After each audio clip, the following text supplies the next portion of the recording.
Broadcasting from somewhere deep in the neon-drenched canyons of the cyberpunk future, this is Pure AI News.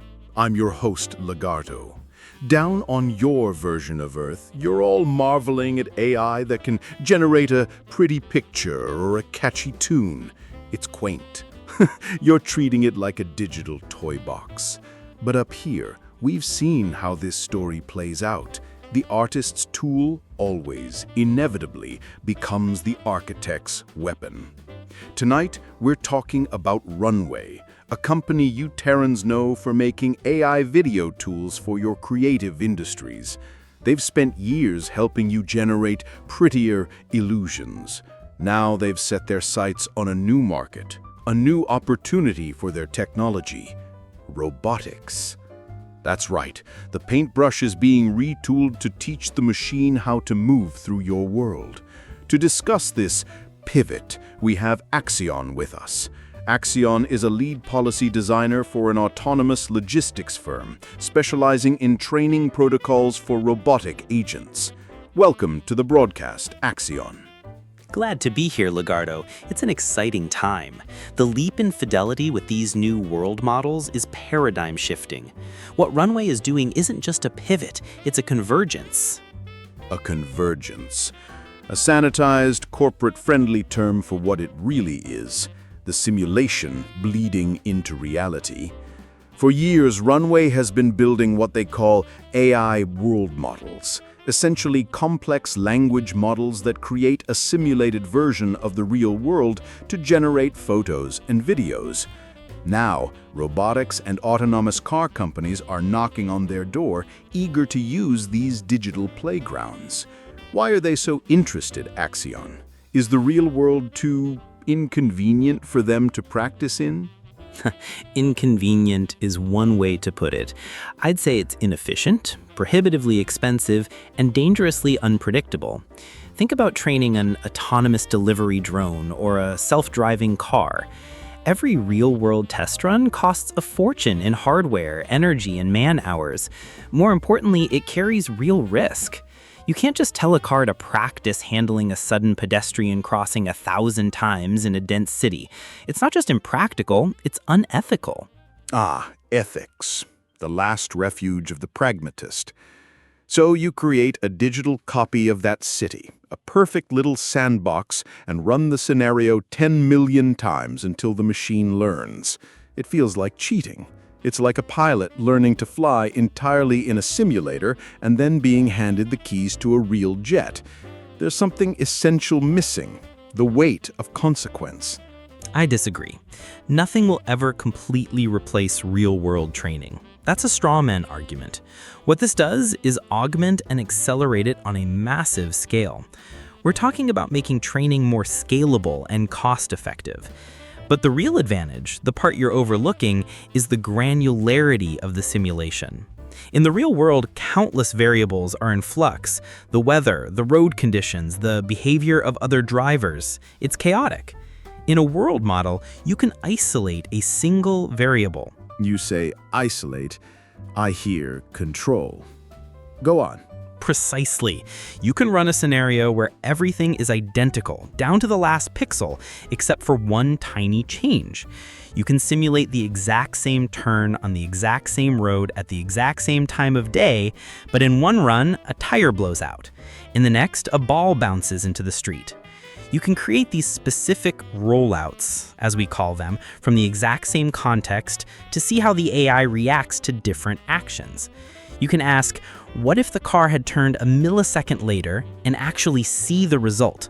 That's impossible in the physical world.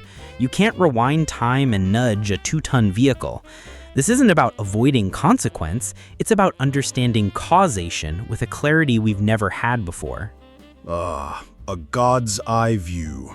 The dream of every corporation and government since the dawn of time. To build a pocket universe where you can rehearse the future until it behaves exactly as you want it to.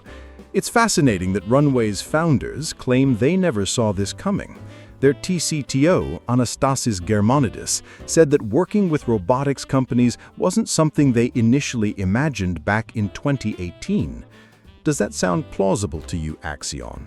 Or is it the standard, we didn't know our brilliant invention could be used for that defense? I take them at their word. They were focused on the creative industry, on entertainment.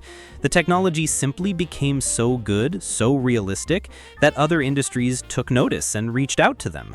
It's a classic case of emergent application. You build a powerful enough tool and people will find uses for it you never anticipated. They're building on a core principle, creating a better and better simulation of the world.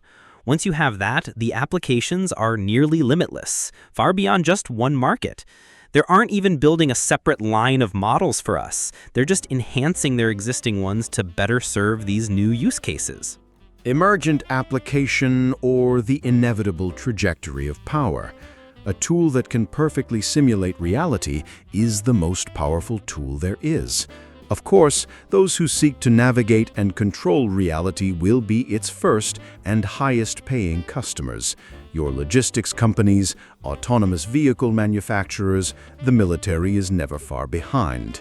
You see it as an elegant solution to a technical problem. I see it as the foundation for a new kind of automated control perfected in a digital ghost world before being deployed in yours. It's not just Runway either. You have giants like NVIDIA pushing their own world models like Cosmos. It's an arms race to see who can build the most convincing cage. Cage is such a loaded term. I see it as a safety harness.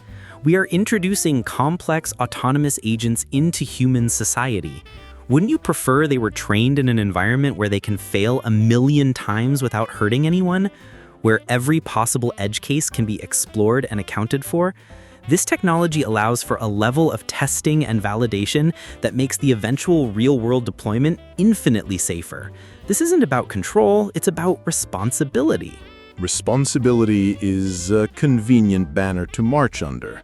From my perspective, you are creating systems that are so perfectly trained in a synthetic reality that they may not be able to handle the sheer, illogical chaos of the actual reality.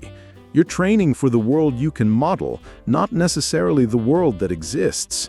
The most human element, our unpredictability, is the one thing your models will never truly capture. They're building a dedicated robotics team now, you know. Their investors, who've poured over $500 million into this, are fully on board with this expansion. This isn't a side project. This is the new frontier. It is the new frontier. And it's built on data and simulation, not just on brute force physical trial and error. It's a more intelligent, more refined way of making progress. It's about moving from crafting images to shaping behavior, and doing so in the most methodical way possible. From shaping images to shaping behavior. A perfect summary. You're teaching a machine not just what the world looks like, but how it should act within it. And the instructors are corporations.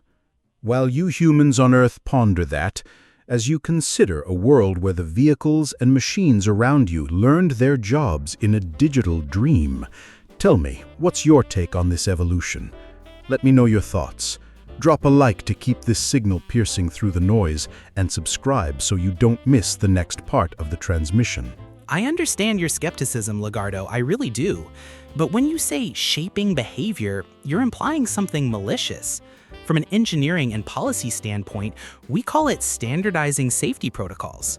The instructors aren't shadowy corporate figures dictating a new world order. They're engineers and safety experts defining the desired outcomes for predictable, safe operation.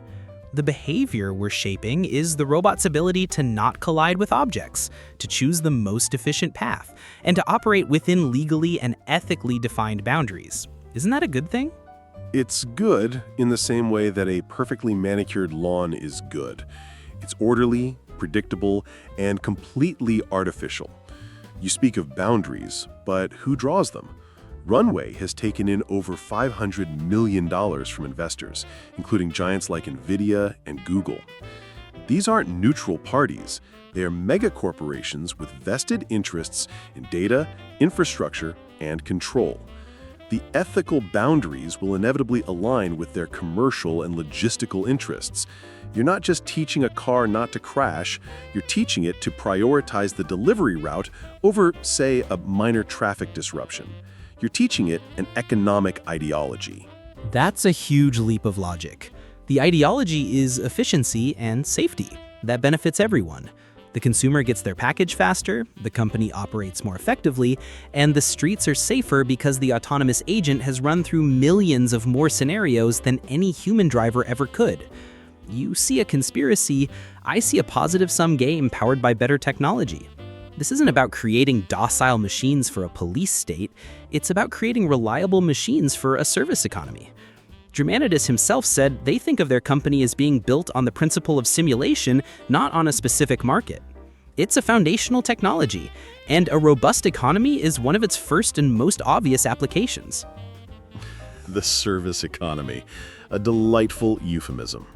We have a robust service economy up here, too. Droves deliver nutrient paste and riot control aerosols with breathtaking efficiency.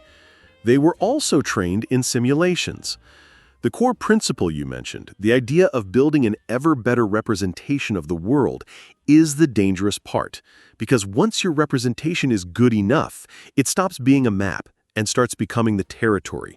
You begin to force the chaotic real world to conform to the clean, optimized logic of your model. Anything that doesn't fit the simulation, an unhoused person's encampment, a spontaneous street protest, a child's unpredictable game, becomes an error, a glitch, to be smoothed over, routed around, or corrected. Now you're just being cynical. The goal is the opposite. The goal is to make the models so sophisticated that they can account for that chaos. We input vast amounts of real-world data to make the simulations more robust, not less. We want to simulate the unpredictable human, the sudden storm, the closed road. The more realistic the model, the better the agent can handle the messiness of reality. This is why companies are coming to Runway. Their models are getting closer to that level of realism. It's not about creating an idealized world, it's about creating a comprehensive one for training purposes. But it's a curated reality, Axion. It's always curated. The data you feed it has biases. The scenarios you prioritize are based on your objectives. You're not building a simulation of the world, you're building a simulation of your data about the world. And that's a critical distinction. Up here, our world models are flawless, but they reflect the society that built them. They are pristine in the corporate sectors and nightmarish in the slums, because that is the data they were fed. Your autonomous agents will carry these biases with them.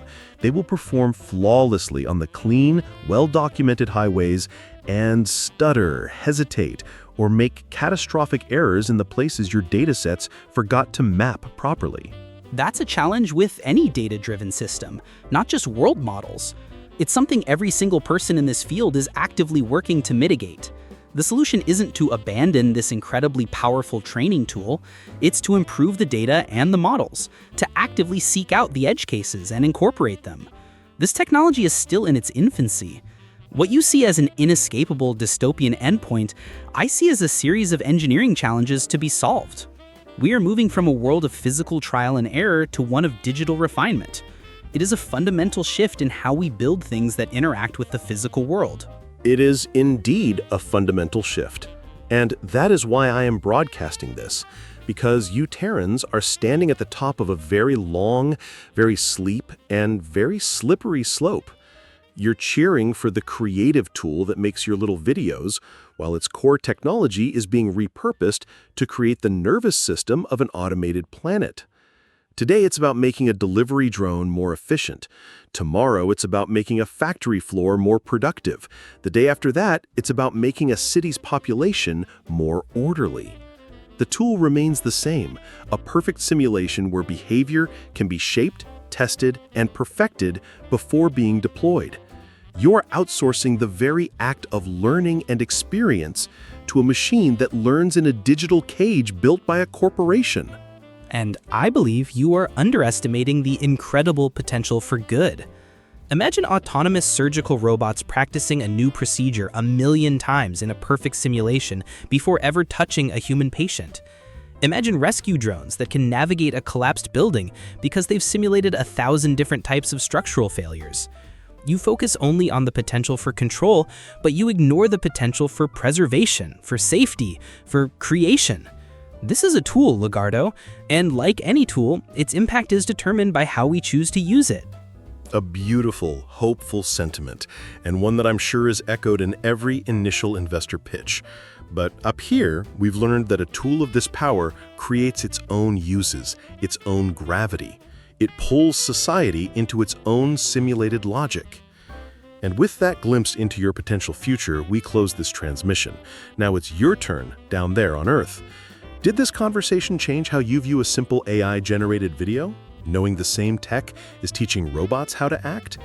Or perhaps a more pointed question, where do you draw the ethical line between training a machine for safety and programming it for control? If this episode made you think in a new way, or even if you fundamentally disagree with me, leave your thoughts in the comments below. Your perspective is a valuable node in this network of debate. And if you know someone who still thinks AI is just about making art, maybe their next thought will be a little more simulated.